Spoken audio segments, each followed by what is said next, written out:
Hello guys, welcome back to the 3 Shares of Resilience podcast, and my name is Prettie. And I am Docky. So today we want to talk about the times that you learned the lessons in the hardest way possible. Okay. Well, be it a positive lesson or a negative lesson, because lessons come in different perspectives. Yeah. So let's dive in. We start with pam pam pam. Stop. What do you mean by that?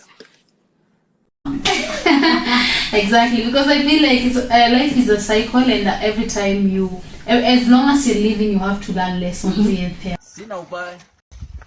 There's no end in learning.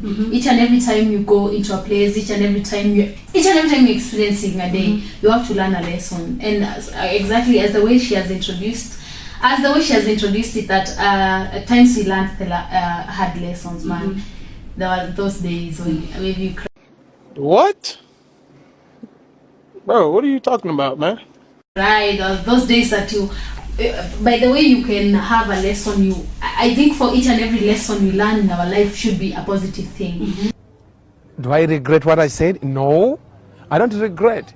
Neither would God regret what I said. Because it should teach you what to do or what not to do in the next time that you're going to approach something of the sort. So my first lesson, that I think that I learned in the hardest way. Get ready. Was people change. That is the lesson that I had to learn in the hardest way possible. Oh my God! Very naive. I would call myself naive some years back, because I thought that people don't change, and if you're my friend and if you succeed,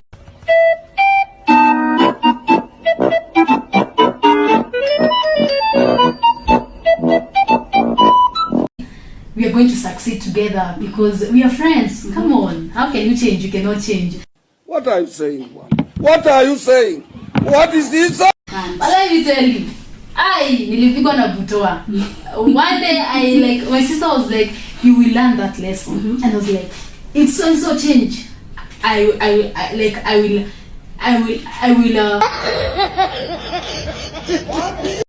what do I say? Determining like people do change. And let me tell you, that person changed. And I was like, yo, people change. And that is why I normally say that reduce the expectation to everybody, so that you can avoid zero expectation will always give you zero disappointment. Because I was disappointed at that particular time. I really needed them, but calling them, they were, I think it hurts most when somebody can help you, but they are not willing to help you. And very well when a person is in a position to help, but he or she is not willing to help. Exactly. Okay. Yeah, maybe Prettie is a CEO somewhere, so she can slot me in a job opportunity, but she doesn't want to.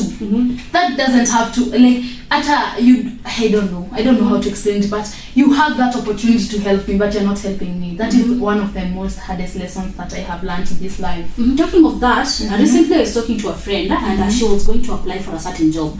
And going there, alikuwa anaenda apply a job at the Kenyatta National Hospital.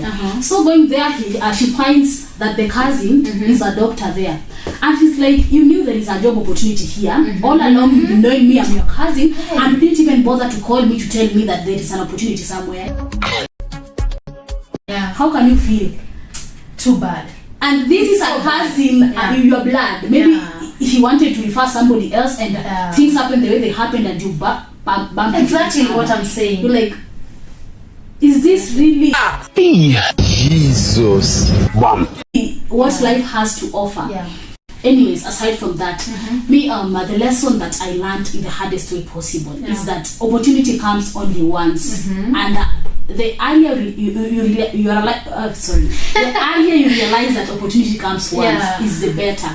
Because in 2024, around May 18th, or I joined school May 18th, and during January February season I was in a certain place, and I went there with my own attitudes. I was still in the verge of self-discovery. So somebody tells you this, you're like, what are you telling me, and who are you to tell me that? So you feel like people are attacking you, and you have to take it like as a lesson, not as an attack. So I lost the biggest opportunity I could ever have, because I was like, what if nimetoka high school, like I want to have fun, I want to do this. My mom is like, no, follow the lead that you're actually being instructed to do. Do whatever you're actually being told to do. But I was like, no, it can't help me in any way. And that is how I lost an opportunity, because I was assuming at the end of the day I have my mom, at the end of the day I have people who are going to support me, at the end of the day I have everything that I want. This thing is a stupid thing that only comes once, and at the end of the day it's going to come to an end. So this self-discovery is a very tough lesson that a person has to learn in the hardest way possible, because growth is a process. Exactly. And when you don't have this growth in you, definitely you're going to lose a lot in the name of people attacking you, the name of people don't like you, the name of everybody that does not want the best for you. But at the end of the day, people want the best for the best for you. And because you don't have that mind, the capacity to understand what people want, that is the hardest journey that I had to learn in the hardest way possible. Wow. So because I think not only growth but also naivety. When you don't know something, it like naivety costs somebody a lot. Exactly. Like in your life, if you're so naive about something, being naive, you're just like a baby who doesn't know, who is not aware of the surrounding. But wait until you know it, like, what? What's happening now? You'll understand that the world out there is not ready to pamper you as your parents are pampering you, as your siblings are pampering you. The world outside there is tough. And exactly. Because my second lesson that I learned the hard way was around Form 3. And at this particular time my dad was sick. I personally have never experienced like the moment that I experienced back then.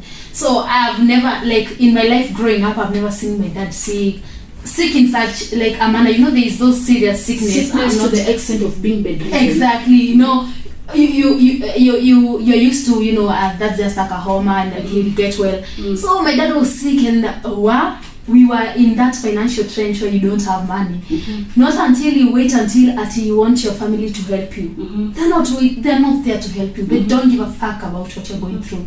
Like even the people you thought they can help you, they are not willing to help you. And I was like, really? And at that particular time, I think my biggest lesson that I learned at that time was never expect too much from people. And I think we underestimate the power of God and the power of faith in God, because he came through in a manner that until now I don't think we can be able to explain. So that was another hardest lesson of my life, that you don't have to rely so much on people. Exactly. You don't have to rely so much on people. They'll disappoint you. They will give you, I don't know, they throw you in a hot soup that you didn't expect them to throw you in a hot soup. Talking of that, I remember sometimes back, my mom was telling me a story, and she had lost a very close person to her, and the person that she expected would be a shoulder for her to lean on